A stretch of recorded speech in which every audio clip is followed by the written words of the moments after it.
Guillaume Chevrollier.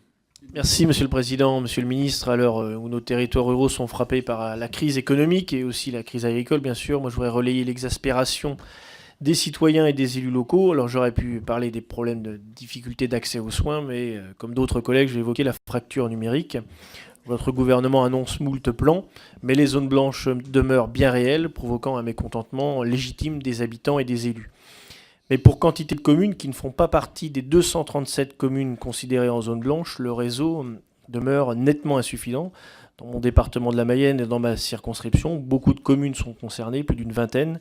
Donc pour ces habitants, c'est une inégalité pesante à l'heure où la téléphonie et Internet sont bien évidemment indispensables. Donc merci d'apporter des réponses concrètes.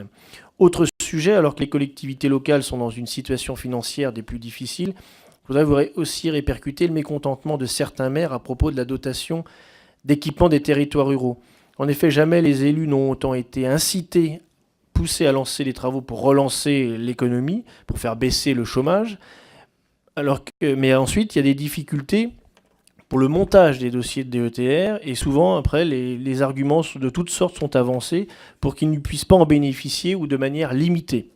Alors comment peut-on pousser après les communes à s'endetter alors que notre pays croule déjà sous les dettes? Et j'en vois les répercussions puisque je n'ai jamais eu autant de demandes de réserve parlementaire de la part des collectivités. De plus, les collectivités territoriales doivent mettre en œuvre les applications de la loi NOTRe qui apporte tout sauf de la simplification. Donc les élus réclament, Monsieur le Ministre, plus de cohérence et la ruralité doit pouvoir développer son potentiel. Merci. Merci Philippe Plisson.